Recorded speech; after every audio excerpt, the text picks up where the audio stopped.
বুকে ব্যথা নিয়ে ওনার সাথে আসছেন, উনি তো শিশু বিশেষজ্ঞ ঢাকায়।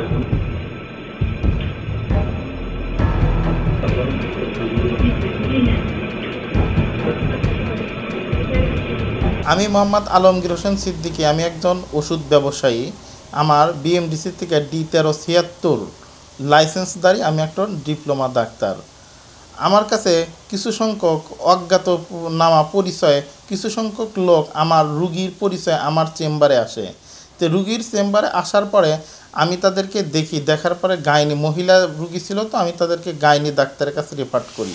পরবর্তী সময় রুগী আমার কাছে জোর করে আমার সাথে দেখানোর জন্য রিকোয়েস্ট করে, তবুও আমি রুগীর রিকোয়েস্ট আমি রুগীকে দেখি নাই। সানবিট সব দিবে সামাল। সানবিট ম্যাজিক প্রেস ডিশওয়াশিং এর মাথা ঘোরানো সলিউশন। এ মতো অবস্থায় বজলু নামে এক ভাই, উনি কার্ড দিয়ে বলতেছে যে আমি সাংবাদিক, আপনার সব রুগী সরান, আপনার সাথে আমার পার্সোনাল লেনদেন হবে। তো এইভাবে কথা বলতে বলতে আরও 4-5 জন আমার পার্সোনাল রিসার্চের রুম থেকে আমার গুরুত্বপূর্ণ ডাচ বাংলা ব্যাংকের চেক বই, আমার ওষুধপাতি ও আমার গুরুত্বপূর্ণ কাগজপাতি তারা নিয়ে যায়।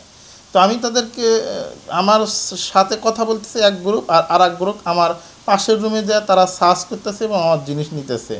তো আমি কথা বলতে বলতে তাদেরকে বললাম যে আপনারা কীভাবে এসেছেন, কোথার থেকে এসেছেন। তারা বলতেছে যে আমরা অজ্ঞাত সাংবাদিক পরিচয় দিয়ে তারা কাজ করতেছে।